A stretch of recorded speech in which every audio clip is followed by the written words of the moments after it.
Hey guys, it's me again. Thanks for joining me for an exciting episode of Science with Tony. Today's topic, Staphylococcus. We're going to look a little more into the bacterium that can cause a few diseases. Today's topic is Staphylococcus, a gram-positive round bacterium that likes to form grape-like structures when combined with other staphylococci. It is also non-motile and it does not form spores. Like most bacteria, Staphylococcus is found in a number of places. In fact, it's very abundant on even human skin. It's one of the most common bacterium we have on us. However, certain strains and types of Staphylococcus can actually be infectious. Now, while we are large carriers of Staphylococcus, today we're going to focus on one particular species of Staphylococcus, namely Staphylococcus aureus, which is known to be the most pathogenic species of Staphylococcus in humans. Staphylococcus aureus has a number of unique symptoms that you can develop. For one, you can develop very gross pimples and pus-filled boils on your skin surface. Another thing is you can suffer from gastrointestinal illness such as vomiting and diarrhea. Lastly, you can also develop something known as scalded skin syndrome. The two most unique symptoms of Staphylococcus aureus are scalded skin syndrome and staph infections. Both of these are different types of skin infections that lead to pus-filled blisters and boils on the skin surface. These symptoms are most oftenly spotted in young children and the elderly, who either have less developed microflora or have immunocompromised immune systems. Unfortunately for us, there are many routes of exposure for Staphylococcus aureus, most notably from skin contact, such as human-to-human contact or even human-to-animal contact. You can also contract a staph infection from coming in contact with the bacterium while in the water.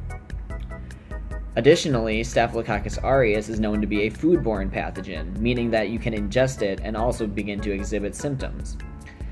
Lastly, this is all possible because of the very small infectious dose needed to exhibit symptoms, which is known to be approximately 100 nanograms of enterotoxins produced. Now, while there are many routes of exposure to Staphylococcus aureus, it is helpful to note that many common antibiotics are able to treat it, such as penicillin.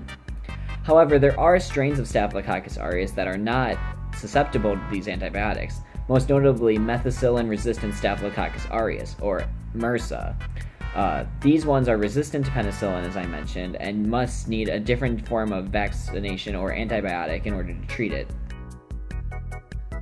Now, I know what you might be thinking. How can we possibly prevent and protect against such a common bacteria that we seemingly can contact at any time?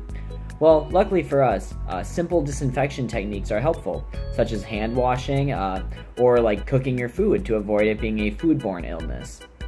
Now, in regards to water treatment, there are a few ambiguities brought up with Staphylococcus. Most notably is that it's proven to be quite resistant to chlorine disinfection. While this is unfortunate, it has been developed that UV light disinfection is actually quite useful in disinfecting against Staphylococcus aureus. Another common way of preventing it is by a simple heat treatment. If you can raise the heat of what you're working with to at least 78 degrees Celsius for 1 minute, you can pretty much get at least 2 log removals of Staphylococcus aureus. In regards to detection methods, there are a few ways you can detect Staphylococcus aureus. For one, it is culturable, meaning that with a specific media, incubation time, and temperature, you are able to grow the bacteria. Otherwise, there are other ways to detect Staphylococcus aureus by looking at the enterotoxins it produces. The enterotoxins of Staphylococcus aureus are what develop the symptoms observed in both the gastrointestinal tract and what cause the skin infections on your surface.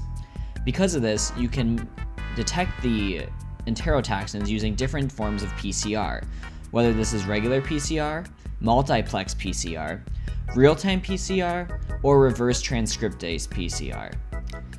In all, there are multiple methods in which we can detect Staphylococcus aureus.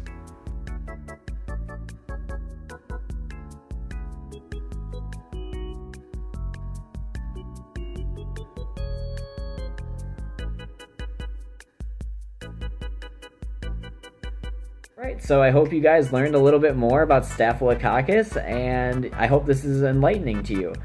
Feel free to, subscribe and like below, or join us next week for our tackling of strep throat. All right, see you guys.